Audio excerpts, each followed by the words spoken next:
Kanan, sunod na nagbahagi si Makoy tungkol sa kanyang dream house at mga pangarap na hinaharap. Yung bahay namin, nakatayo sa palengke talaga. Pagka baba nyo, kalsada siya pero palitindahan. Tapos si mami ko bababa ng kalsada.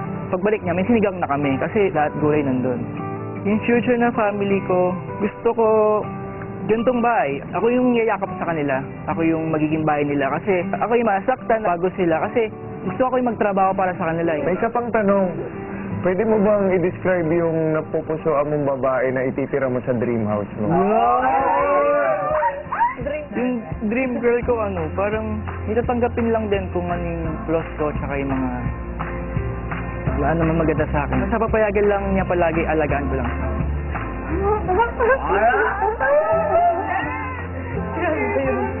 Kaya tuloy.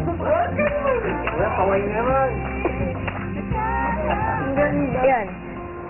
So, yung bahay, kung saan ako nakatira ngayon, para siyang apartment building na ang may-ari, yung mommy ko tsaka yung mga kapatid niya. So, bali pinamana sa kanila nung lola ko. Then, eto na yung sa dream house ko. Siguro, ang peg niya yung concession room. Dahil love ko yung PBB.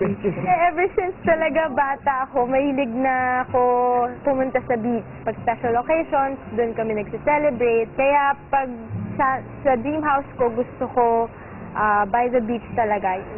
Future family. Kasi only child ako. So gusto ko, hindi naman big family like 17 katulad ni Yong. Pero yung tama lang na may naririnig akong nagtatakbuhan kasi very quiet sa bahay namin.